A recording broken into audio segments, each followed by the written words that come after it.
Bonjour tout le monde et bienvenue dans le podcast Devenir un Superdad. Caleb Nimat, cofondateur des Superdad, aujourd'hui avec mon invité inspirant Simon Gagnon-Adam, qui est ici en fait pour partager une facette de son cheminement personnel, sa carrière entrepreneuriale, les défis qu'il a pu rencontrer en tant que père, en tant qu'homme. Le but, comme je le disais à Simon, ma constance, c'est vraiment de venir démocratiser la conversation ouverte entre hommes pour qu'on puisse tous ensemble s'inspirer, s'élever, s'éduquer, s'outiller afin de devenir des super dads. Simon, merci beaucoup d'être avec nous autres. Pourrais-tu prendre un petit 30 secondes, premièrement, pour juste te présenter, nous équiper, pour qu'on puisse être capable de comprendre qu'est-ce qui t'a apporté aujourd'hui? Yes, merci beaucoup, Caleb. Dans le fond, moi, quand j'étais jeune, j'étais incapable de faire des exposés orales au secondaire, tellement j'étais gêné. Moi aussi, quand je suis de même. Exactement, j'étais vraiment gêné quand j'étais jeune. Premier emploi comme représentant dans un magasin électronique, j'avais tellement peur du jugement des autres, ça roulait dans ma tête, anxiété et tout. Pow, je fais ma première crise d'anxiété. Et ce jour-là, ma mère m'a fait le plus beau cadeau. Elle avait accès à un programme d'aide aux employés et elle m'a offert mon premier rendez-vous chez le psychologue à l'âge de 18 ans. Donc, ça fait 25 ans que je fais de l'introspection. Et ce jour-là, ça a été le jour 1 de la quête du leader en soi. On se propulse plusieurs années plus tard. Justement, je finis mon bac en génie mécanique. Je commence à travailler en gestion de projet. Ma carrière bifurque. J'arrive dans une grande compagnie de télécom. Et là, hors de tout planification, j'accède à un poste de leader d'équipe. Mais moi, j'ai appris à gérer des projets. Je n'ai jamais appris à gérer des humains. Donc, je gère ma première équipe à distance. J'habite Montréal. Mon équipe est à Québec. Et j'apprends à gérer une équipe en même temps que je deviens père. Donc, tous les défis de gérer une équipe, de gérer du personnel, de se sentir débordé, toutes les émotions que ça peut vivre, en même temps que d'apprendre comment faire ça avec plus d'équilibre.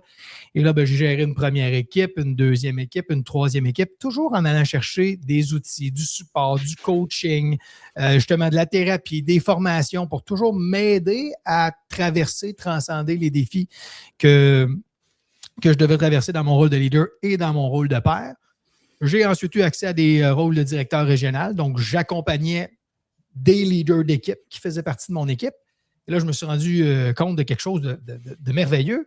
C'est comme les leaders qui faisaient partie de mon équipe vivaient les mêmes défis que moi, j'avais vécu quand j'étais dans leurs souliers. Puis là, la beauté, vu que j'étais allé chercher des outils, de la formation, du coaching pour m'aider, je pouvais leur donner ces outils-là. Puis, ça leur faisait du bien. Puis là, je me suis rendu compte que quand j'aidais un leader d'équipe, non seulement ça avait un impact positif dans sa vie, ça avait un impact positif dans la vie des membres de son équipe parce que ça avait un impact sur la culture d'équipe et ça avait aussi un impact dans sa vie personnelle. Donc, j'ai continué comme ça puis je me suis rendu compte qu'au fil des années, qu'est-ce qui me passionnait dans la vie, c'était pas de vendre plus d'Internet, c'était vraiment le développement de l'humain, le développement du leadership. Donc, il y a 5 ans, quand COVID est arrivé et que tous les leaders sur la planète se posaient la question « Comment on fait pour leader une équipe à distance, garder des employés motivés? » J'ai vu là l'opportunité idéale. Donc, j'ai quitté ma carrière de près de 10 ans que j'étais dans le programme NextGen pour être directeur général au sein d'une grande entreprise pour fonder mon entreprise, l'Académie des leaders. Et ça fait maintenant 5 ans que j'offre formation, coaching, conférences en lien avec le leadership, avec un programme complet de développement du leadership sur 10 semaines qui s'appelle la méthode Lead. Si le Simon de 18 ans qui venait de faire un exposé oral, qui avait eu une crise d'anxiété, de panique, qui avait à t'écouter, puis t'entendre, puis te voir aller présentement, qu'est-ce qu'il dirait? Il capoterait. Genre, il pourrait même pas s'imaginer que c'est lui. T'sais, il pourrait pas le croire. Il dirait, c'est-tu une joke? C'est-tu un univers parallèle? Jamais ça, cette personne-là, ça pourrait être moi. Il pourrait juste même pas le croire. Parce que quand j'avais 18 ans, le simple fait de parler avec un inconnu, je devenais complètement rouge. Je me mettais à suer, malaise total. Donc, de m'imaginer que là, on fait une entrevue de podcast, que je parle à plein d'inconnus, que je fais des conférences devant des entreprises, 500 personnes, jamais il penserait que ça se révèle. Puis même, j'ai même écrit mon livre. Il se dirait, pour qui tu te prends d'écrire un livre? Toi, t'es qui, toi, pour écrire un livre? Donc, il n'en reviendrait pas. Je pense que ça prend un peu plus que je ressors, ça m'apporte à me rappeler d'une conversation que j'ai eue hier, en fait, où est-ce que chaque épreuve de la vie nous apporte à se renforcer ou à simplement créer un certain bloquant, des croyances limitantes si on n'ose pas aller dans l'inconfort. Fait que, c'est d'avoir osé aller dans l'inconfort, t'apporter la carrière que tu as aujourd'hui, le succès que tu as, et ainsi de suite. J'aimerais ça parce que j'ai comme l'impression, je ne sais pas si tu as la même impression que moi,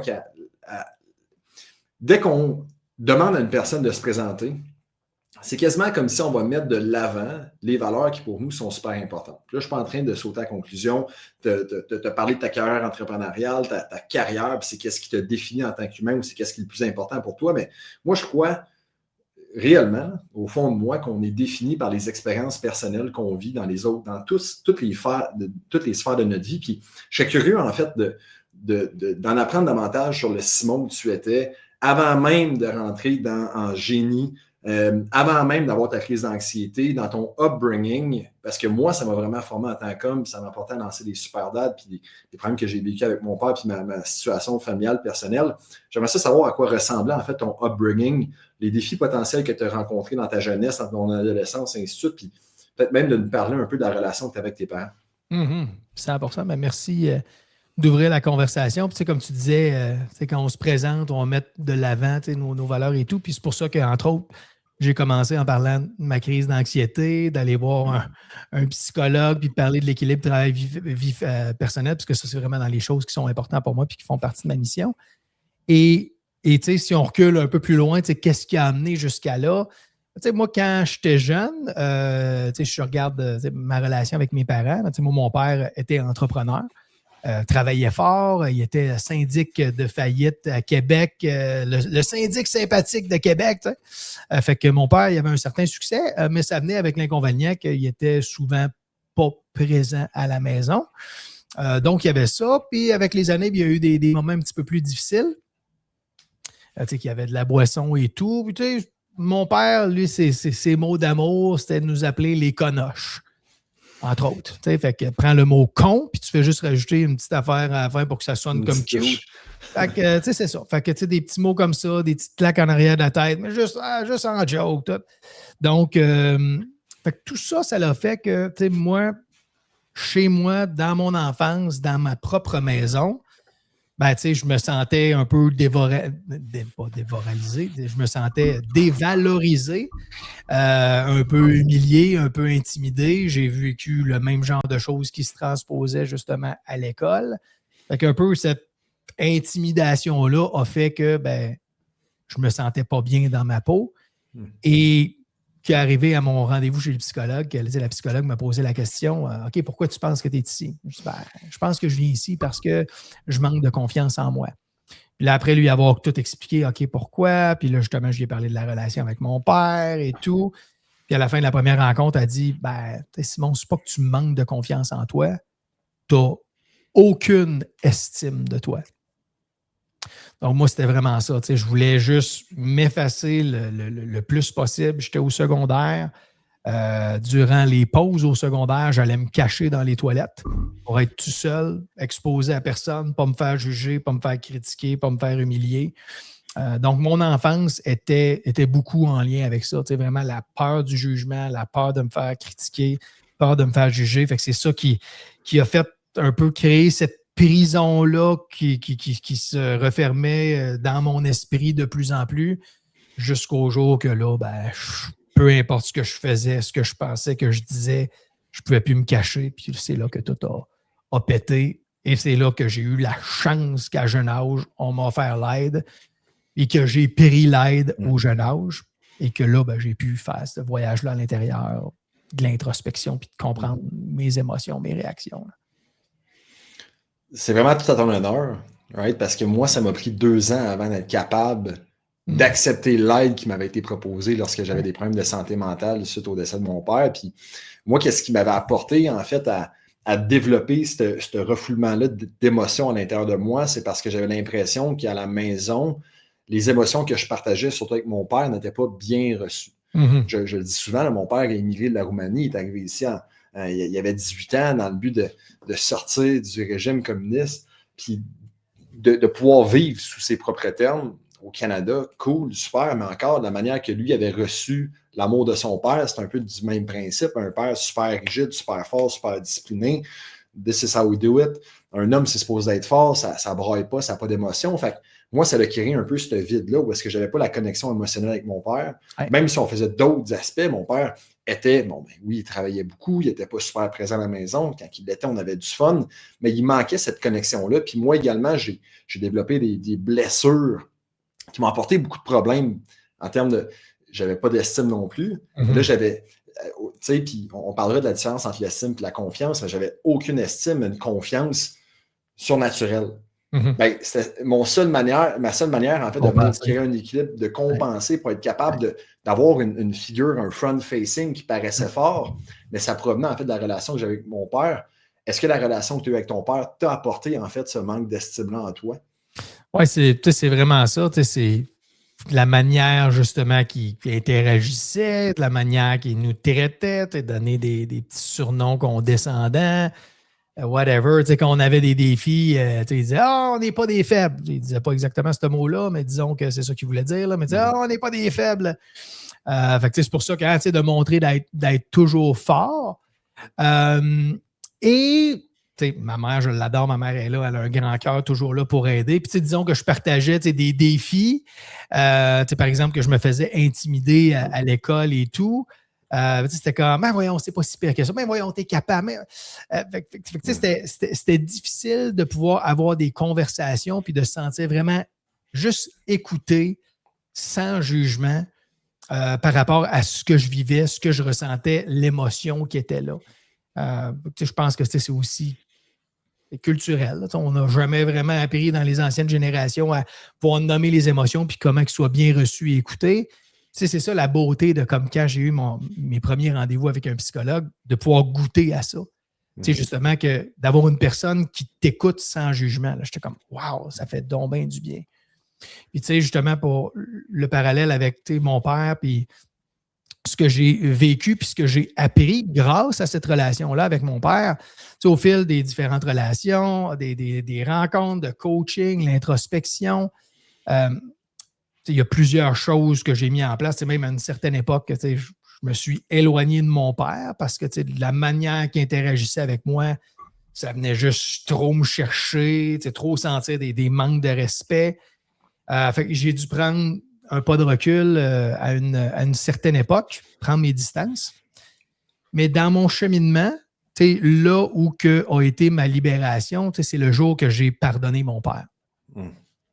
Puis le pardon, c'est ça qui m'a libéré. Mais pour que je puisse en arriver au pardon, justement, j'avais fait un exercice de me mettre dans la peau de mon père, de lui, c'est quoi qu'il avait vécu. Lui, ça avait été quoi son enfance. Et lui, son enfance avait été encore moins rose que la mienne. Son père avait été à la guerre, un peu troublé de tout ça, alcoolique, gambler, des problèmes d'argent. Sa mère avait des problèmes de santé mentale, de schizophrénie. Puis, lui a été encore plus, je vais dire, maltraité psychologiquement dans sa famille. C'est pour ça qu'il est parti tôt, aller sur le marché du travail à 18 ans, sans avoir fini son secondaire 5. Fait que là, après ça, quand j'essayais de me mettre à sa place, puis OK, lui, ce qu'il a vécu, lui, comment il se sentait, ça m'a permis d'avoir de l'empathie pour son vécu, ses blessures à lui, puis comprendre que, il a fait du mieux qu'il a pu avec ce qu'il avait puis ce qu'il savait. Il a fait du mieux qu'il a pu pour m'offrir mieux que qu'est-ce que lui avait eu quand il était jeune. Lui, il a travaillé super fort pour qu'on manque de rien parce que lui, il avait vécu dans la pauvreté. Fait qu'on avait la chance de vivre une bonne partie de notre enfance dans une abondance financière. Fait que, il avait fait plein de choses. Puis il était fun, mon père. C'est lui qui m'a, entre autres, amené à aimer la technologie, à triper sur toutes les bébelles. Mais c'est ça, il y avait cette partie-là de comment traiter l'autre avec respect, que des fois, c'était... Puis le jour que j'ai pu me mettre dans ses souliers, comprendre de où il venait, c'est là que j'ai pu faire « OK, il a vraiment fait du mieux qu'il peut, j'ai pu le pardonner. » Et là, la chose vraiment intéressante qui s'est passée, c'est une fois que je l'ai pardonné, juste ça m'a enlevé là, 1 tonne sur les épaules. J'ai commencé à me sentir vraiment bien, à remplir ce vide-là, un peu comme tu parlais. Puis un jour, je me suis dit « OK, je vais lui dire que je l'ai pardonné. » Fait qu'on avait une rencontre de famille et tout. Puis à un certain moment donné, je dis à mon père, Hey, je veux te dire quelque chose, là, mais tu sais, dans mon processus, mon introspection et tout, puis qu'est-ce qui s'est passé dans l'enfance, je tiens à te dire que je te pardonne, tu sais, pour tout ce qui s'est passé, puis tout. Puis là, mon père, comment il a réagi? C'est sûrement dit pourquoi. Non. Puis, il était fâché. Comment ça, tu me pardonnes? Qu'est-ce que j'ai fait? J'ai tout le temps tout fait pour toi. Puis là, j'ai fait comme, oh! Je m'attendais vraiment pas à cette réaction-là. Et ce jour-là, c'est là que j'ai découvert que le pardon, c'est l'acte le plus égoïste qui soit. Parce qu'on ne pardonne pas pour l'autre, pour que ça fasse du bien à l'autre. On pardonne pour soi, pour se libérer nous-mêmes de nos blessures du passé, de laisser aller un peu ces résistances-là, ces patterns, ces réflexes, puis juste être mieux. Puis même si l'autre personne, elle, de son côté, elle n'a pas pris conscience et ou responsabilité ou n'est juste pas dans cette capacité-là, it's OK, parce que je ne suis pas responsable de l'autre personne. La seule chose que je suis responsable, c'est moi, mes actions, mes pensées, mes émotions. Fait que quand je pardonne, c'est juste que moi, je choisis de me libérer. Et dans ce cheminement-là, jusqu'à la libération, jusqu'au pardon, c'est d'avoir été capable de prendre conscience puis d'apprécier que tout ce que mon père a fait, de voir la perfection de ses intentions malgré l'imperfection de ses actions, puis à travers tous les défis, exactement comme tu l'as dit dans l'intro, c'est grâce à ces défis-là que ça m'a donné une opportunité de travailler d'autres muscles. C'est pareil comme l'entraînement. Tu vas prendre une charge, tu vas prendre un poids, puis c'est le fait que tu travailles contre cette résistance, contre ce poids-là, que c'est ça qui développe ton muscle. Les défis que j'ai vécus dans mon enfance, avec la relation avec mon père, entre autres, ça m'a permis de développer des muscles, étant donné que j'ai choisi consciemment de développer ces muscles-là. Ça me fait penser en fait à une étude qui avait été faite sur 2 frères jumeaux séparés à la naissance de leur père. Je ne sais pas si tu l'as déjà entendu, là, c'est une histoire assez commune où est-ce que le père est alcoolique, puis séparés à la naissance, 2 jumeaux identiques qui ont le même patrimoine génétique, qui plus tard dans leur vie, l'étude a été faite pour voir s'ils sont rendus à 30 ans, où est-ce qu'ils sont rendus dans la vie. Un est devenu alcoolique, l'autre est devenu une personne, un homme avec beaucoup de succès, tant au niveau personnel, familial, relationnel, professionnel, ainsi de suite. Puis lorsque la question avait été posée aux 2 individus, pourquoi es-tu devenu cet individu-là, malgré que ton père est alcoolique, les 2, la réponse était la même, je n'avais pas le choix parce que mon père est alcoolique. Ce que tu as fait à ce moment-là, c'est que tu t'es responsabilisé. Puis j'ai également, moi aussi, ça m'a pris beaucoup de temps à être capable de pardonner, entre guillemets, mon père. Puis ça m'a pris une grande introspection, mais la réalisation qu'à ce moment-là, mon père est né dans les années 60, dans les années 80, il n'y avait pas la même capacité d'aller chercher de l'information adaptée à l'homme, au père, il n'y en avait pas d'informations, il n'y avait pas les médias sociaux, il n'y avait pas des podcasts comme on est en train de tourner aujourd'hui. Donc, d'être capable de se mettre à la place puis de se dire, mon père a fait qu'est-ce qu'il pouvait avec qu'est-ce qu'il avait puis qu'est-ce qu'il pensait qui était la bonne chose. En plus, à ce moment-là, où est-ce que, je ne veux pas commencer à généraliser, mais les femmes, normalement, ils restent à la maison puis il n'y avait peut-être pas l'emploi que l'homme, l'homme avait cette responsabilité d'être un pourvoyeur. À quel niveau? Mettre du pain sur la table. Malheureusement, j'ai pardonné à mon père après qu'il est parti. Ça m'a pris 2 ans d'être capable de, moi aussi, en allant voir des psychologues pour être capable d'y arriver. Mais écoute, à ce moment-là, ce que je me suis fait, c'est que je me suis responsabilisé. Puis je me suis dit, OK, oui, mon père était absent. Oui, mon père ne m'a pas traité comme j'aurais voulu. What the fuck does it change? C'est quoi la différence que ça va faire? J'ai la capacité de l'utiliser comme soit un boulet qui va m'empêcher de vivre ma vie, peut-être même devenir un père comme celui que j'ai eu ou pire, ou je peux utiliser ça puis de le voir comme un apprentissage. Puis la différence entre la réussite et l'échec, de la manière que je le vois, c'est est-ce que tu apprends de tes échecs pour être capable d'avancer puis de réussir par la suite? Comment est-ce que ça t'a influencé? Puis dans le rôle, en fait, dans le père puis l'homme que tu es devenu aujourd'hui, qui est-ce que ça t'a apporté à devenir en ayant vécu ça avec ton père à toi? Fait que tu sais, un peu pour faire un parallèle avec ce que tu mentionnais, ton père n'était pas super présent. Moi aussi, c'était ça. Mon père qui était entrepreneur, il n'était pas super présent. Puis je me rappelle les quelques rares fois qu'il arrivait tard le soir, puis je réussissais à y parler un peu, puis j'étais comme « Oh my God, mon père est tellement intelligent, il est drôle. » Mais je manquais de ce temps-là de qualité avec lui. Fait que c'est pour ça que comment ça m'a influencé moi, ensuite de ça, quand moi je suis devenu père, elle veut pas, on a tendance à dire comme OK, ben, je veux pas devenir comme mon père. Donc, tu sais, je me suis dit, OK, ben moi, je veux vraiment être présent avec mes enfants. Fait que c'est pour ça que, tu sais, moi, dès le début, tu sais, malgré une carrière en tant que gestionnaire dans une grande entreprise, tu sais, moi, une des choses qui était importante, puis je mettais vraiment un effort conscient, tu sais, comment je peux être le plus présent possible avec mes enfants, comment je peux avoir un équilibre, être là pour eux. Fait que d'être présent avec mes enfants, c'était super important. Donc, ça m'a beaucoup. Ça l'a beaucoup été là. Tu sais, que j'étais là, OK, je ne veux pas être comme mon père. Moi, je veux vraiment être présent. Moi, je veux être vraiment présent. Puis, tu sais, quand tu fais ce genre de cheminement-là, tu le fais en conscience, tu le fais avec des coachs, avec des thérapeutes qui t'aident à. Tu sais, à quoi ça sert un coach ou un thérapeute? C'est comme un soundboard qui t'aide à voir tes angles morts, qui t'aide à voir à ce que tu n'es pas conscient. C'est quoi les actions, les pensées, les réactions inconscientes que tu as. Et un jour, justement, à travers ces différentes conversations-là, puis disons les défis que je pouvais vivre, t'es pressé le matin, puis tu veux partir pour aller à la job parce que tu as un meeting, puis là, ta fille te demande, tu veux-tu jouer au Barbie? Tu dis, ah non, regarde, j'ai pas le temps de jouer au Barbie. Puis là, tu te rends compte que tu dis ça tous les jours depuis plusieurs semaines. Là, tu fais comme, oh my God, c'est comme si je suis vraiment dans des réactions des fois de dire j'ai pas le temps pour des petites affaires des fois simples. Puis des fois aussi, c'est peu importe, là, un enfant, c'est un enfant. Fait que des fois, ça peut avoir une crise. Puis tu es déjà stressé. Puis là, il y a un enfant qui part une crise ou que tu lui donnes quelque chose, il n'est pas content, il chiale, il jette son assiette à terre. Puis là, tout ça suscite des réactions. Puis là, tu vas avoir tendance à lever le ton. Puis là, ben, des fois, tu es dans des réactions automatiques, inconscientes comme ça, jusqu'au jour où tu fais comme oh my God. J'ai le même genre de réaction impatiente puis de petit pétage de coche des fois comme mon père avait. T'sais. Parce que la vérité, la réalité, c'est que on apprend de ce que nos parents font et pas de ce que nos parents disent. Fait que beaucoup plus de ce qu'ils font, on apprend par imitation. Donc, et ça va programmer en nous certains patterns, certains réflexes.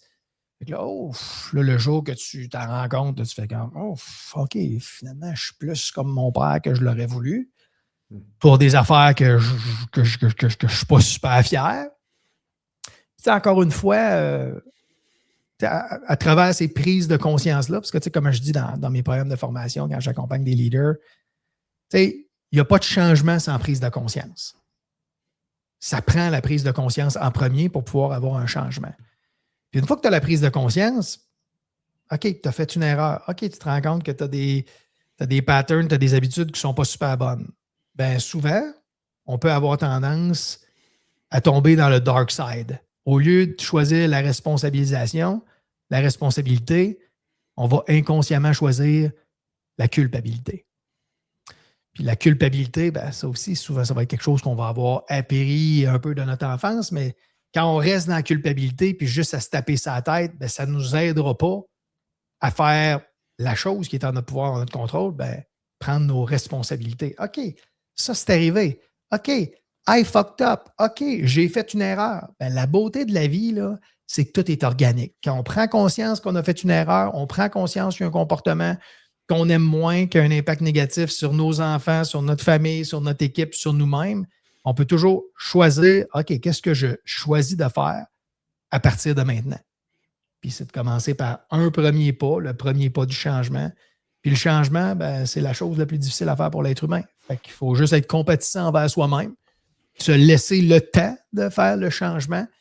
Mais ultimement, ça commence par cette responsabilisation, de prendre la responsabilité de nos actions, nos pensées, nos émotions. Puis quand on en prend conscience, on prend notre responsabilité. Ben, qu'est-ce que je choisis de faire ici, aujourd'hui, maintenant?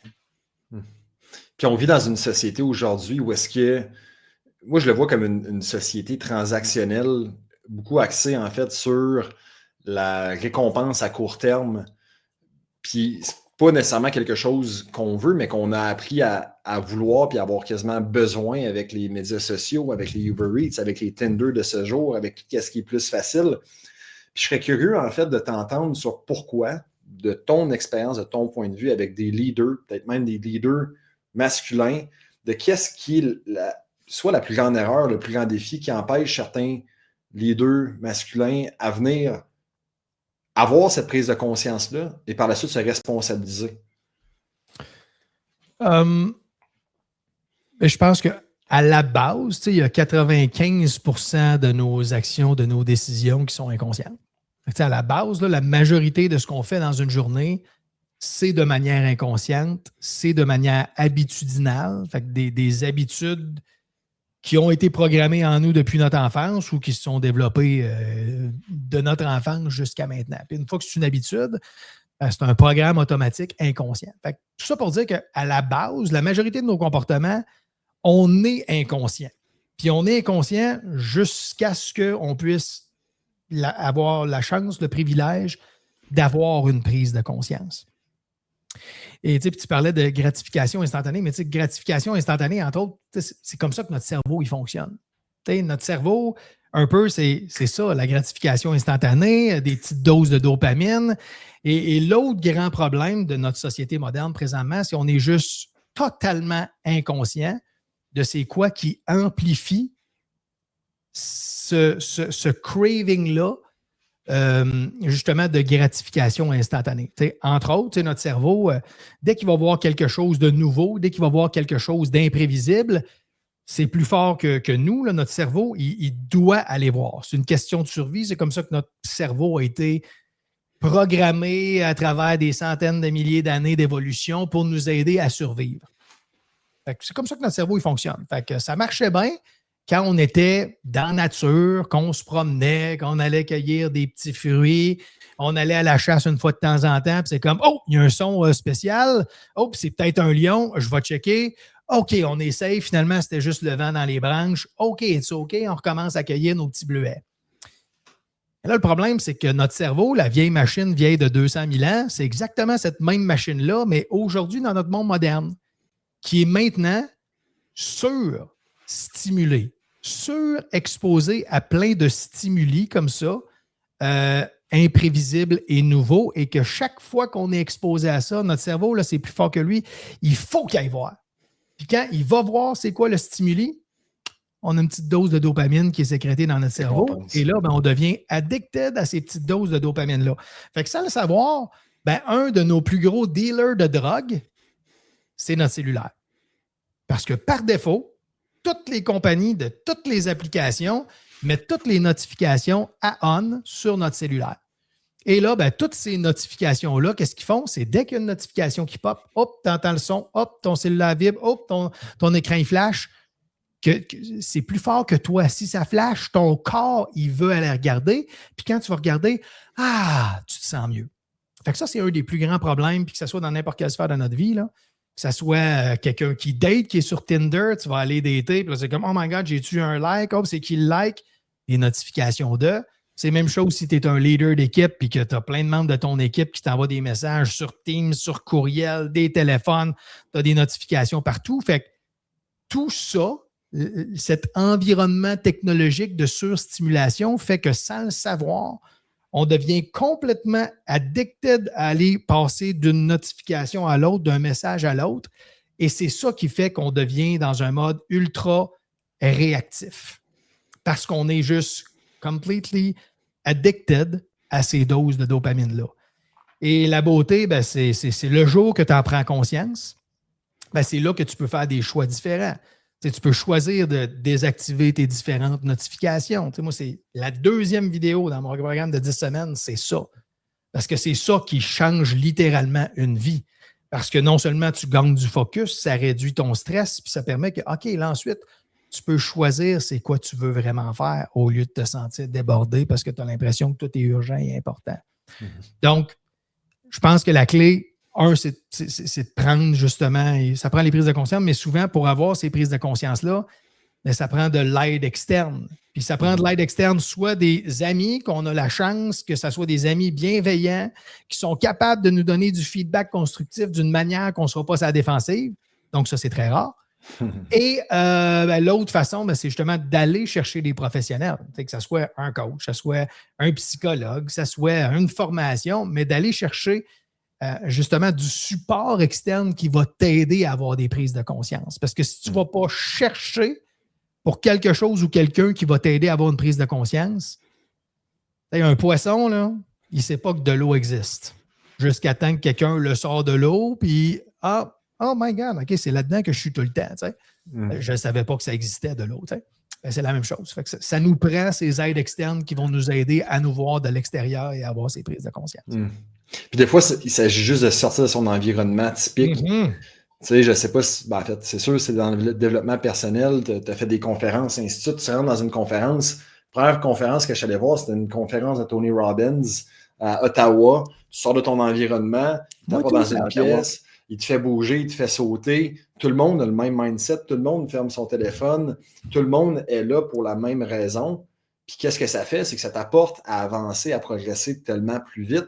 Mais là, je veux juste revenir un peu sur le point de la dopamine. Puis là, écoute, devenir un super dad, il y a plusieurs aspects à ça. C'est sûr que nous autres, en tant que kinésiologues, spécialistes de la santé, tant physique que mentale, je pense que c'est important de comprendre comment est-ce que le cerveau fonctionne. Puis c'est tellement, tu sais, là, tu le disais, là, tu reçois une notification. Il y a des notifications que tu ne vas pas cliquer, il y a des notifications que tu vas cliquer.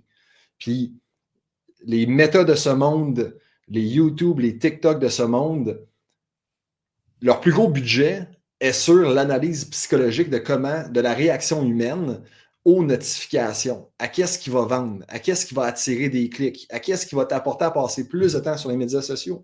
Qu'est-ce qui t'apporte, en fait, à être plus, à développer davantage de dopamine? C'est quelque chose qui t'apporte une réaction innée qui est même plus forte que toi. Tu parlais d'un lion tantôt. Ben, quand tu vas voir une notification d'un beau petit chien qui se promène à l'extérieur, qui joue dans la neige, ça se peut que ça t'apporte un certain sentiment de bonheur, de plaisir, de satisfaction.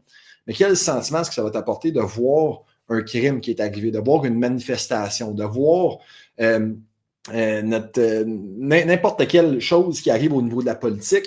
Ben, ça va créer un autre éveil d'émotion qui est encore plus puissante. Peut-être que toi, tu ne la constates pas comme c'est quelque chose qui t'apporte un certain sentiment de satisfaction, mais ton corps, lui, dans son système fight or flight, de devoir soit se battre ou partir à la course, va porter davantage d'attention. Puis qu'est-ce qui va être poussé par la suite? Encore plus de négatif. Puis si 95% en fait de tes pensées ou de tes habitudes sont inconscientes, puis c'est peut-être pas les habitudes qui sont inconscientes, mais c'est ta prise de décision, c'est ton identité, c'est qu'est-ce qui est comportemental qui t'apporte à développer certaines habitudes, va lui être fourni davantage par du négatif, qu'est-ce que ça va t'apporter à remplir ton esprit, tes pensées, et donc qui va t'apporter à prendre des décisions par la suite? C'est vraiment, vraiment délétère à ta santé physique et mentale. Puis on le voit tous les jours, certains de nos super dads qui s'entraînent, mangent bien, mais vivent un niveau de stress aigu.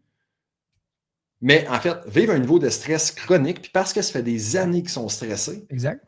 Puis ils n'ont pas cette prise de conscience-là, ils se disent, je ne suis pas stressé. Mais si tu avais à les mettre dans n'importe quelle situation d'un autre individu qui, lui, n'est jamais stressé, mais là, tout d'un coup, il y a une phase plus problématique, une séparation, peu importe c'est quoi, il va se dire, hey, tu n'es pas stressé, toi. Right? Puis c'est ce changement-là, c'est la différence qui devient problématique. Puis au niveau, en fait, de la santé hormonale puis de la perte de poids, il y a des systèmes qui s'appellent le système sympathique puis parasympathique qui viennent relâcher des hormones. C'est comme quand il y a un lion devant toi, ton système sympathique va s'activer, va venir augmenter certains aspects dans ton système pour ne pas se concentrer sur la digestion, sur la reproduction, sur la récupération, sur la prise de masse musculaire, sur un métabolisme puis une santé métabolique qui fait du sens. Là, il y a des personnes qui ont toutes les bonnes habitudes de vie au niveau de l'entraînement et de l'alimentation, mais ils n'ont pas la bonne hygiène de vie au niveau du sommeil, de la gestion du stress, qui leur apporte toujours quelque chose qui les pèse et qui les empêche d'avancer. Ouais. Là, souvent, quand on parle de la science de la perte de poids, on regarde les calories qui rentrent, les calories qui sortent. La science le dit, c'est la loi la plus vieille dans la thermogenèse. Rien ne se perd, rien ne se crée, tout se transforme. Il y a de l'énergie qui rentre, il y a de l'énergie qui sort, cool. Mais qu'est-ce qui t'empêche, en fait, de venir utiliser l'énergie correctement? Là, ça peut être quelque chose d'hormonal qui est causé par le stress et donc les notifications, ainsi de suite. Fait que tout est relié. 100%. Right? 100%. J'aimerais ça qu'on parle parce qu'on a parlé tantôt de confiance puis d'estime. Puis, je veux que tu me partages de ton point de vue, quelle est la différence entre les deux. Puis, après avoir vécu les difficultés que tu as vécues dans le début de ta vie avec des problèmes d'estime de toi, comment est-ce que ça t'a apporté à peut-être aborder ça avec tes enfants? Yes, 100%. Moi, c'est ça, comme avant ce premier rendez-vous-là chez le psychologue, je ne savais même pas que le mot estime existait. Donc, deux, je ne savais pas c'était quoi la différence entre la confiance et l'estime. Mais grâce à ce premier rendez-vous-là, c'est là que j'ai pu apprendre c'était quoi la différence entre les deux. Tu sais, l'estime, dans le fond, c'est la valeur qu'on va accorder à soi, à notre propre personne. La confiance va plus être liée à une compétence. Donc, la confiance va être proportionnelle avec l'expérience, mais en lien vraiment avec une compétence. Donc, c'est pour ça que qu'est-ce que tu disais tantôt, tu peux avoir une confiance absolue dans une certaine sphère, d'être kinésiologue, que tu es le meilleur kinésiologue sur la Terre. Fait que c'est ça qui fait que tu es ultra confiant. Fait que justement, mais cette très grande confiance en cette compétence, c'est ça qui va permettre de compenser, disons, une faible estime de soi qu'on peut avoir. Fait que c'est ça des fois qui va faire qu'on peut avoir des personnes qui vont être workaholic. Pourquoi on va être workaholic? Entre autres, il y a plein de raisons, mais ça peut en être une des fois, c'est on a une faible estime, donc on se sent mal tout seul nous-mêmes par rapport à qui on est. Puis comment ça va faire qu'on peut se sentir bien un peu? Bien, quand on se sent comme master dans notre job, que tac, tac, tac, on est sa coche, on est hot, fait que là, on se sent confiant là-dedans, bien ça nous fait sentir bien, puis ça cache un peu que dans le fond, quand je ne travaille pas, ben, je me sens vraiment pas bien. Mais c'est pour ça qu'après ça, on a peur d'arrêter de travailler parce que là, après ça, quand on ne travaille pas, puis on se ramasse un samedi à rien faire, ouf, on se sent mal, ouf, on se sent coupable. Fait qu'est-ce qu'on va faire? On va travailler. Ah, je me sens mieux. Mais après ça, oh my God, je suis tellement abusé, je suis tellement abusé, je suis tellement abusé. Mais c'est un petit peu le cercle entre les deux. Et dans le fond, l'estime va vraiment être. Dans le fond, la manière de le voir, là, c'est l'estime, c'est notre fondation. C'est disons, la fondation de notre identité, là, fait que ça va être la base de béton. Puis ensuite de ça, bien, la confiance, ça va être ce sur quoi on va bâtir notre confiance, nos différents bâtiments, confiance envers différentes compétences qu'on va avoir. Donc, si on a une faible estime, qu'on a des fondations shaky, bien, ça risque d'être plus difficile d'avoir confiance en bâti, quand on va développer des nouvelles compétences. Fait que, par exemple, quelqu'un qui a une faible estime, qui va essayer de faire quelque chose de nouveau, une nouvelle compétence, peu importe ça soit quoi, d'apprendre à parler en public, d'apprendre à leader une équipe, d'apprendre à utiliser un nouveau logiciel, n'importe quelle compétence. Mais si la personne a une mauvaise estime de soi, elle pourrait se dire comme, là, elle essaye quelque chose, elle fait une erreur, tabarnouche que je suis poche, je suis tellement con, je suis tellement conne. Va se taper sur la tête dans le processus d'apprentissage. Donc, ça va rendre plus difficile, plus ardu de bâtir la confiance. Ça va être pas mal plus stressant, le processus de bâtir sa confiance envers la nouvelle compétence. Dans l'inverse, quelqu'un qui a une bonne estime de soi, une saine estime de soi, tu pourrais commencer une nouvelle compétence. Puis là, c'est parfaitement normal et compréhensible que quand tu commences une nouvelle compétence, tu manques de confiance au départ. Parce que la confiance est proportionnelle à l'expérience. Donc, tu peux manquer de confiance dans le sens que je risque de faire des erreurs. Of course, tu es nouveau, tu ne l'as pas encore fait, tu n'as pas encore maîtrisé le skill. It's OK. Mais quand tu as une bonne estime de toi, tu vas savoir, hey, j'essaie quelque chose de nouveau. C'est normal que je fasse des erreurs. Quand je vais faire des erreurs, je ne me taperai pas trop sur la tête parce que c'est une nouvelle compétence que j'apprends. Donc, it's OK. Puis de se dire, mais je le sais que n'importe quoi que je choisis de faire puis que je mets le temps, je vais éventuellement être en mesure de le faire. Je vais arriver à maîtriser cette compétence-là. Fait que, OK, on rentre dans le processus, on fait les affaires, on fait les essais, on fait les erreurs. Ah, c'est difficile. Oh, je vais aller chercher du support. Je n'aurai pas peur d'aller demander de l'aide parce que je n'aurai pas peur d'être critiqué, d'être jugé, d'être poche, d'aller demander de l'aide. Fait que je vais aller demander de l'aide, je vais m'entourer d'experts. Vu que je vais m'entourer d'experts, bien, ça va être plus facile, ça va être plus rapide pour moi de développer ma compétence. Donc, je vais devenir compétent plus rapidement avec moins de stress et donc pouvoir bâtir ma confiance en plein de nouveaux talents, plein de nouveaux skills, beaucoup plus rapidement. Et la clé, l'estime, c'est la valeur que l'on s'accorde. C'est la valeur qu'on accorde à notre personne, puis souvent, la valeur qu'on va s'accorder à notre personne, elle est liée avec nos croyances. Et nos croyances, elles viennent de où? On les a héritées de notre enfance, Et c'est des croyances qui nous impactent inconsciemment. C'est des pensées qui vont venir inconsciemment. Fait que souvent, une clé juste pour bâtir notre estime, c'est de prendre conscience de c'est quoi nos croyances limitantes, écrire nos nouvelles croyances. Puis une fois que j'ai écrit des nouvelles croyances supportantes qui vont m'aider à atteindre mes objectifs, c'est pas juste de les écrire une fois. Parce que tu écris une phrase une fois, c'est une pensée. Une croyance, c'est une pensée répétée. C'est une habitude de la pensée. Donc, souvent, un exercice que je vais faire avec des leaders, justement, qui vont manquer de confiance, qui vont manquer de confiance, mais entre autres parce que c'est un manque d'estime, qui vont avoir un syndrome d'imposteur, bien souvent, c'est juste j'ai un exercice qui s'appelle les 10 commandements. Ils vont écrire 10 nouvelles croyances supportantes. Puis la clé, pendant 30 jours, tu lis ces 10 croyances-là tous les matins pendant 30 jours. Je te garantis que si tu fais ça, au bout de 30 jours, déjà, tu as commencé à avoir un impact positif sur ton estime, sur ta confiance, comment tu te sens au quotidien. Je vais te partager un problème que moi j'ai eu avec ce genre d'exercice-là que moi aussi j'ai fait. Parfait. Right? Ouais. Parce qu'il y a du bon, puis il y a du moins bon, du moins dans la manière que je l'ai vécu. Right? Mon processus de développement personnel a commencé au début vingtaine quand j'ai lu un livre de Tony Robbins, puis c'était un des exercices à faire. Unlimited Power? Non, Awaken the Giant Within. OK, The Giant Within. Ouais. Puis, tu sais, dans le développement personnel, on parle beaucoup de la loi de l'attraction, attire en fait les pensées que tu vas avoir dans ton quotidien. Puis si tu y penses assez, si tu fais assez de visualisation, ça va finir par t'arriver. Right? Ouais. Il y a certains aspects dans ton cerveau qui ont été développés pour que, hey, tu viens de t'acheter un nouveau char. Ah ben là, tout d'un coup, tu vas commencer à être pas mal plus averti dans la route quand tu vas voir ce char-là. Puis c'est comme si tu n'en avais jamais vu avant. Puis là, tout d'un coup, tu achètes un nouveau char, tout le monde a le même que toi. Exact. Pendant le début de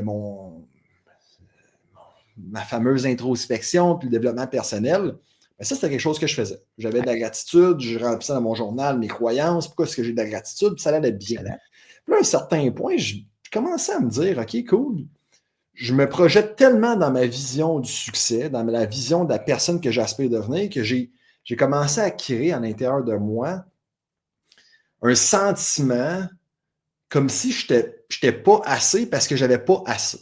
Okay. Comme si ce que j'étais en train d'écrire sur le bout de papier, c'était loin, même si je progressais. Ça a quasiment fait en sorte que ça a eu l'effet inverse où est-ce que j'ai commencé à ralentir dans ma progression.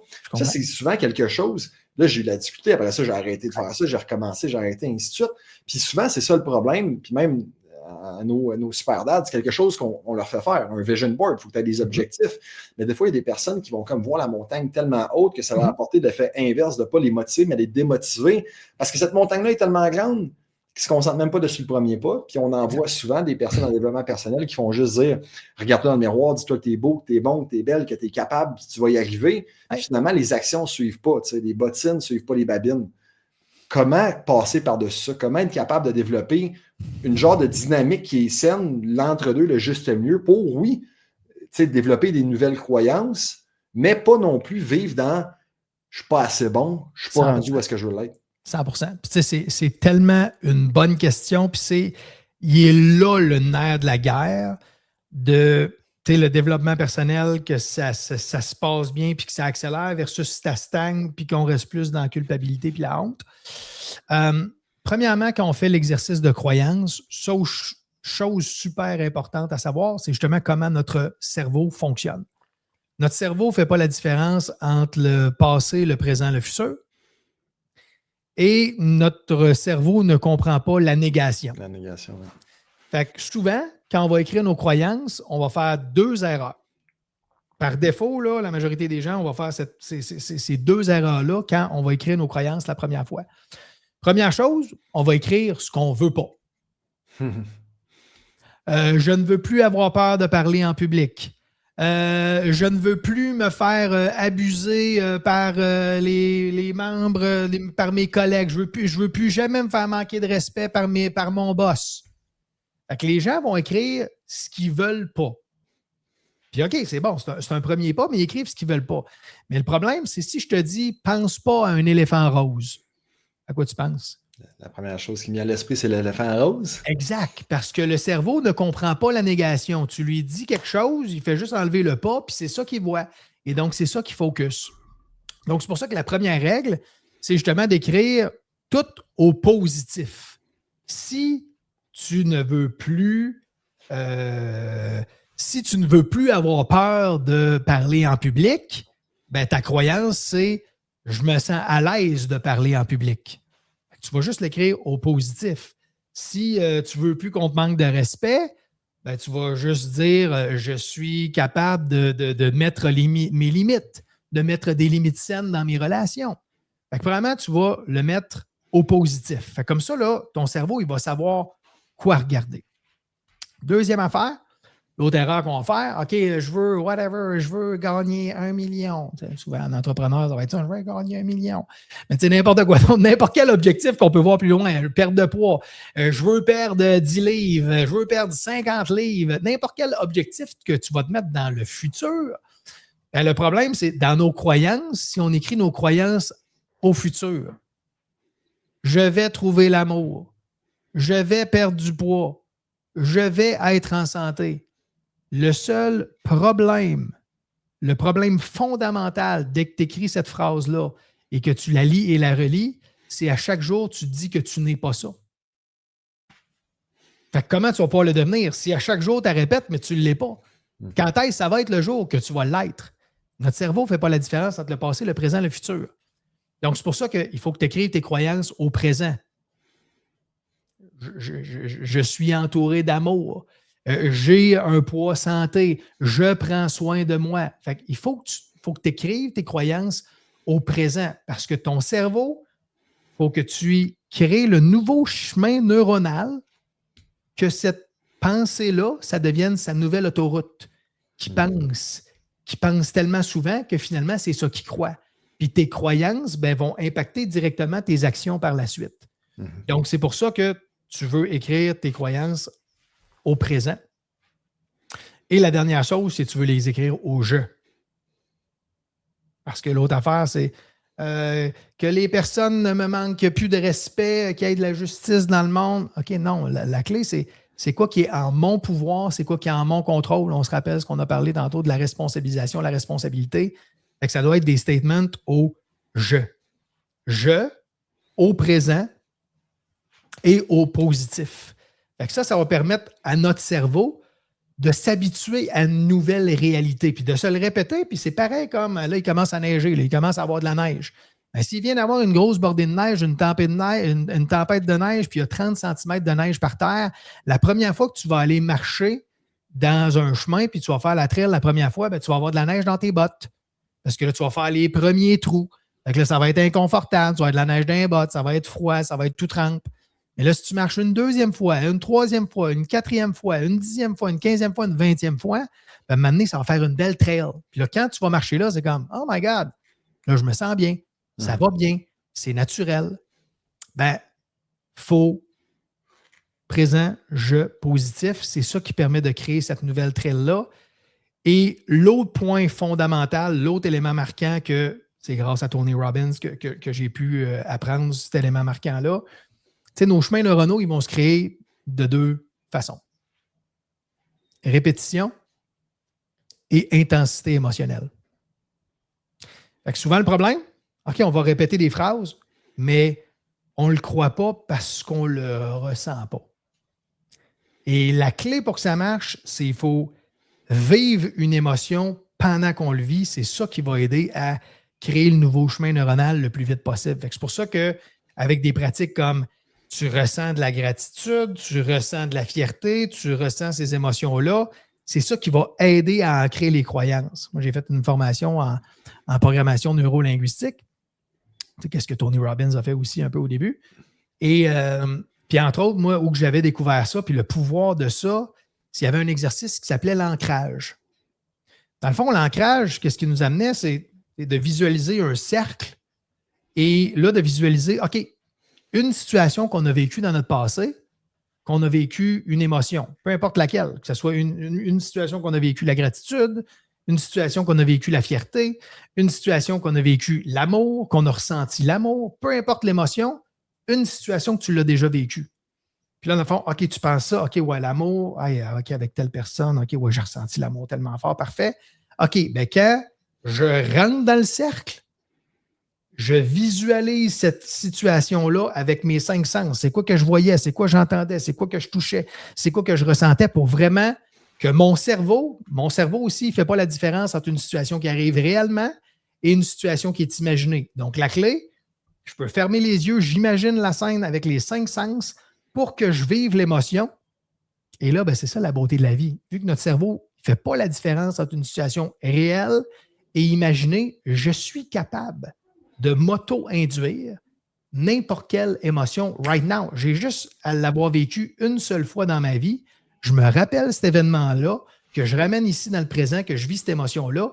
Et quand je me rappelle cette situation-là, que je vis l'émotion positive, ben, tous les composants chimiques, neurotransmetteurs et autres, dopamine, oxytocine, sérotonine, ils vont circuler right now dans mon corps. Et ces éléments-là vont refaire mon cerveau right now. Donc, je combine de répéter les croyances en vivant des émotions. Et c'est ça la clé pour le plus rapidement, le plus efficacement que je puisse ancrer ces nouvelles croyances.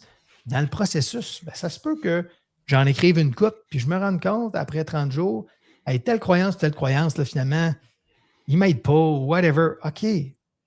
Ben, quoi d'autre? Comment je pourrais la réécrire? C'est quoi qui est plus important pour moi? Puis je les change, je les tweak jusqu'à temps que j'aille mes disques. Oh my God, là, je les dis tellement souvent que là, je les vois, que là, je les crois. Tu sais. Puis la première étape là-dedans, nous autres, à travers laquelle on passe, on le dit souvent, là, une image vaut 1000 mots.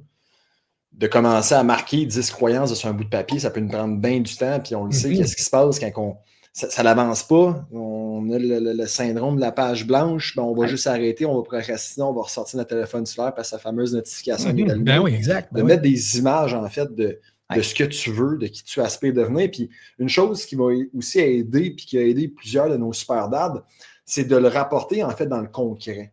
Ouais. Parce que si tu vises un certain poids, tu n'as aucune idée, en fait, ce que ce poids-là représente. Tu pèses 300 livres, tu vas en peser 200. Ton objectif, ta vision, ce que tu dis, c'est « je pèse 200 livres ». C'est quand la dernière fois que tu as pesé 200 livres? Le 27 ans. OK, comment tu te sentais à ce moment-là? Ben, tu avais 20 ans en moins, tu n'avais pas d'enfant, ce n'était pas ta réalité. Mais quand tu te dis, à la place encore une fois, de rendre ça tellement loin, puis quasiment, c'est impossible d'y toucher, de te sentir de cette manière-là, ben là, tu commences à te perdre dans le comment, au lieu de te concentrer sur le quoi et le pourquoi. Et quand tu commences à changer ça dans quelque chose que tu sais, c'est quoi les actions concrètes? Si, en fait, ta croyance, c'est « je suis un homme en santé, je suis une personne en santé », ben après ça, automatiquement, tu es capable de sauter à la conclusion, puis c'est tout le temps, en fait, un chemin en Y. Qu'est-ce qui est une action malsaine? Qu'est-ce qui est une action saine? Qu'est-ce qui est plus sain que moins sain? C'est pas toujours c'est blanc ou noir, right? C'est pas malsain, en fait, de manger, on va se dire, une pomme. Hey, c'est santé manger une pomme. Mangeant 200 dans une journée, tu vas voir que c'est malsain. Fait à la fin de la journée, c'est pas tout le temps dans la perfection, c'est dans l'amélioration, dans des actions conscientes. Fait que si tu dis « je suis une personne en santé », tu te le répètes, ben, tu as la capacité de prendre une décision qui va toujours être aussi simple parce que c'est gauche-droite. C'est est-ce que je vais dans la bonne direction? Est-ce que je m'améliore? Puis ça, à force d'aller dans la bonne direction, ben, les chemins ils s'éloignent de plus en plus. Tu vas aller de plus en plus vers l'objectif ultime, puis peut-être te rendre à ton poids santé plus tard. Ouais. Puis, tu sais, là, tu as mentionné quelque chose de ultra important. Tu as dit, si ma croyance, c'est je pèse 200 livres, je suis un homme qui pèse 200 livres. Mais là, l'autre erreur aussi qu'on fait, c'est de mélanger croyance et objectif. Je pèse 200 livres, ce n'est pas une croyance, c'est un objectif. Un objectif, c'est une destination où c'est qu'on s'en va dans le futur. La croyance, c'est quoi les croyances qui vont m'aider à atteindre l'objectif? C'est pour ça que c'est important de différencier les deux. OK, parfait. Je veux peser 200 livres. Présentement, je pèse 300 livres. OK. Peser 200 livres, c'est un objectif. Ben là, je veux smartifier l'objectif, avoir un objectif smart, spécifique, mesurable, atteignable, réaliste, puis temporellement défini. OK. Mais ensuite de ça, mes croyances, puis là, tu as dit le mot ultra important, doivent être tangibles. Puis plus concrètement, ça veut dire quoi tangible, là? Nos croyances, ce qu'on veut idéalement, c'est qu'ils parlent de nos comportements. Donc, je suis un homme en santé. OK, c'est une croyance, mais on pourrait l'amener encore plus tangible, encore plus concret en je prends des décisions santé en règle à mon alimentation. Je choisis de m'entraîner chaque semaine. Donc, on va parler plus des comportements, des croyances, parce que ça serait quoi mes anciennes croyances, mes croyances limitantes qui vont m'empêcher de? J'ai des croyances inconscientes comme j'abandonne tout le temps tout ce que j'entreprends. Je ne suis pas assez discipliné. Je ne suis pas assez motivé. Whatever, je suis juste un gros porc, là, tout dépendant que ça pourrait être encore pire, nos croyances, autodestructrices. Mais ça va être les croyances limitantes qui vont nous empêcher de. Parce que quand on va vivre de l'adversité, on va entendre la petite voix, la pensée qui naît de la croyance. Ah, gars, anyway, tu abandonnes tout le temps tout. À quoi ça sert? Là? Tu vas abandonner anyway. C'est pour ça que nous, on veut baisser le son de nos anciennes croyances. Nos anciennes croyances, c'est comme si c'était un CD qu'on a hérité de notre enfance, puis c'est le CD qui joue. Et nous, ce qu'on veut, c'est on veut un nouveau CD. Que quand notre ancien CD il joue, là, on baisse le volume de l'ancien CD pour monter le volume du nouveau CD, pour que ce nouveau CD-là, il nous aide et nous motive. Fait que là, ça peut être comme, même à travers l'adversité, je suis persévérant. Même quand c'est difficile, whatever, je gagne ou j'apprends. J'apprends de mes erreurs. Donc, toutes des croyances qui vont faire que, OK, quand je suis dans un moment difficile, je me rappelle cette phrase-là, qui m'aide à continuer un petit pas de plus. Puis tu as dit tantôt, en fait, là, c'est important de savoir c'est quoi nos croyances limitantes avant de déterminer quelles sont les nouvelles croyances qu'on veut mettre en place. Puis ça revient également avec une habitude. Une habitude, tu ne peux pas juste rajouter une habitude par-dessus une mauvaise habitude. Ça se remplace. Puis ça se remplace des fois du noir au blanc, ce qui est très drastique et pas soutenable sur le long terme. Puis ça me rappelle à Alex Hormozy qui avait dit ça à un moment donné, il dit beaucoup de personnes ne savent pas quoi faire pour réussir, mais tout le monde sait quoi faire pour échouer. Fait que pose-toi la question, qu'est-ce qui t'a apporté par le passé à connaître l'échec? Sois clair là-dessus. Processus personnel, relationnel. Qu'est-ce qui s'est passé dans ta dernière relation de couple qui a fait en sorte que ça n'a pas fonctionné? À la place de te poser la question, qu'est-ce que je dois faire pour réussir? Qu'est-ce que j'ai fait pour échouer? Qu'est-ce que je devrais faire pour échouer? Souvent, les réponses ils vont sortir pas mal plus rapidement. Puis après ça, tes tournes de base, c'est l'inverse. Simon, on pourrait continuer toute l'après-midi, mais là, j'ai des questions, point de forme, comme je te disais tantôt, que je veux absolument aborder avec toi. Puis, je le dis tout le temps, c'est des questions existentielles, c'est supposé être bullet point, puis de rentrer comme en 30 secondes, mais on le sait, quand on est des hommes de cœur, des hommes transparents, vulnérables, on ose parler de ça, puis élaborer, fait que je n'inquiète surtout pas, en fait, d'aller un peu plus loin là-dessus. Il y a une question qu'on a déjà répondu, mais il y a une question qu'on n'a pas répondu. Ayant eu des problèmes au niveau de ton estime en jeunesse, moi, je veux savoir comment est-ce que tu as aidé tes enfants à, eux, développer cette estime-là à travers ton rôle de père. Comment j'ai aidé mes enfants à développer leur estime? Premièrement, moi, je fais l'effort conscient de ne pas faire les erreurs de mon père, de dire des phrases ou des comportements qui pourraient les dénigrer et donc qui pourraient les amener des croyances inconscientes qui les dévalorisent. Donc, je m'assure le plus possible de les valoriser, de nommer toute leur qualité, de nommer à quel point que je les aime, de leur répéter qu'ils sont aimés, leur répéter que leurs émotions sont importantes, puis qu'ils peuvent les nommer, puis que je suis là à l'écoute. Puis des fois, ils sont là comme « Ah, papa, t'es tellement lourd avec tes émotions. » Puis là, ils arrivent dans leur cours de CCQ. Puis ils disent « Ah ouais, aujourd'hui, on a parlé des émotions. Ah, ok, intéressant. Puis là, vous avez parlé de quoi? Ah, on a parlé de ça. On a parlé des réactions de stress. » Je fais comme « Ah, c'est intéressant, ça. » Ouais, dans le fond, c'est pas mal la même chose que qu'est-ce que tu nous dis. Entre autres, fait que moi, j'essaye de les exposer le plus possible. Moi, j'ai la chance que dans mon travail, c'est ça, j'aide des leaders à prendre conscience de leurs émotions, de leurs croyances, de leurs pensées, de leur stress, qu'est-ce qui est source de leur stress. Fait que des fois, je vais le faire comme un peu inconsciemment. Je vais sortir d'un coaching de groupe ou je vais avoir créé un nouveau document puis je vais dire « Hey les enfants, regardez justement stratégie pour faire une libération émotionnelle. Vous pouvez faire A, B, C, D. Hey, on le fait-tu ensemble? » Des fois, je vais utiliser la technique indirecte de leur partager ce que je fais dans mon travail. j'essaye le plus possible, quand ils vivent de l'adversité, d'être le plus présent, d'être le plus à l'écoute, de les aider à nommer leurs émotions, de les aider à identifier c'est quoi qu'ils peuvent travailler. Puis c'est ça. Puis qu'est-ce qui est beau, c'est des fois dans la vie, justement, tu arrives, puis tu penses que tes enfants, ils disent tout le temps que ça ne leur tente pas, puis que là, un moment donné, ils disent, quelqu'un leur pose une question un jour, puis tu entends leur réponse de comment ils gèrent leurs émotions, puis c'est comme, oh wow, dans le fond, ils écoutent. Même s'ils ne nous démontrent pas forcément qu'ils écoutent, puis ils font comme s'ils n'étaient pas intéressés, ça rentre, puis ça.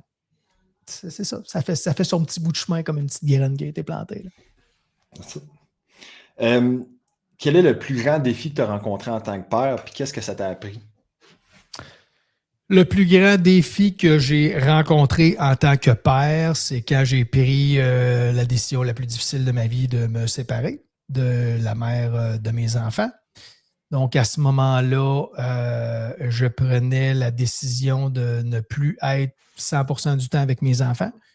Quand toute mon identité, mon identité, c'est comme être un bon père. Là, moi, c'est ça, mon identité, puis la chose la plus importante dans ma vie. Le plus beau compliment qu'on peut me faire, c'est de me dire que je suis un bon père.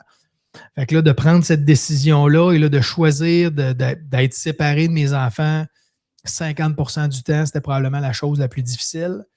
Dans le processus de prendre cette décision-là, je me suis rendu compte que j'étais comme peut-être un peu dépendant de mes enfants.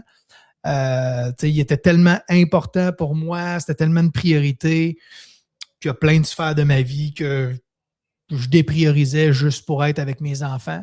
Fait que dans le processus de séparation, ça a été vraiment difficile parce que je me suis rendu compte que j'avais un peu de cette dépendance-là en moi.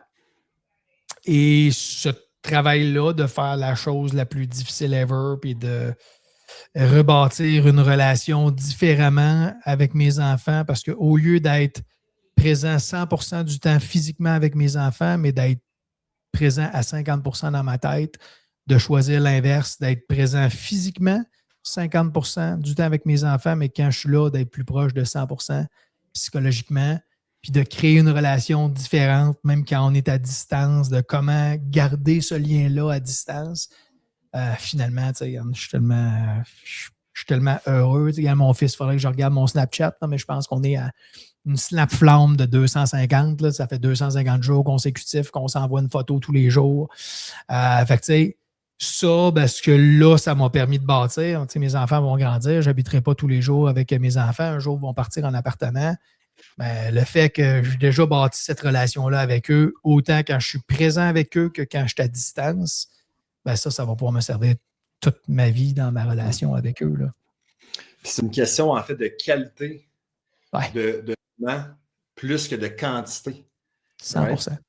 100%. Parce que, le petit exemple que j'avais partagé tantôt de ma fille qui me demandait de jouer au Barbie, quand j'ai réalisé, non, je ne veux pas être le père qui dit tout le temps, tous les matins, qu'il n'a pas le temps parce qu'il n'a pas le temps de jouer au Barbie.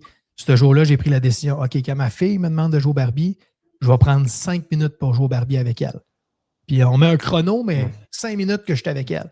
Puis ce petit 5 minutes-là m'a fait voir que nos enfants, ils ne veulent pas la quantité qu'on soit là tout le temps. Non, c'est comme des fois, juste prendre un petit 5 minutes de qualité, 100% présent, ça fait toute la différence dans la vie de nos enfants. Là. That's it.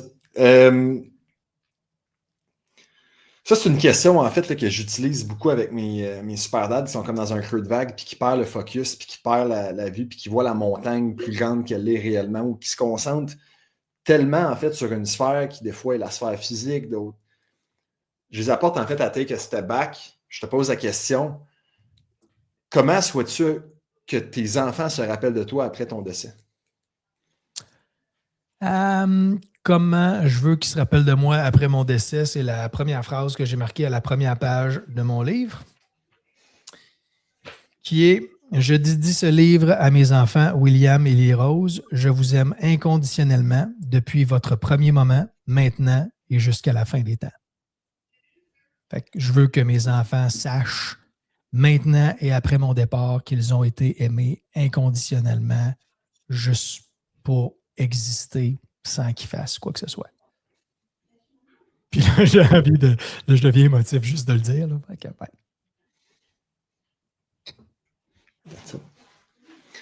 ouais. Dernièrement, Simon, c'est quoi ta définition à toi d'être un super dad?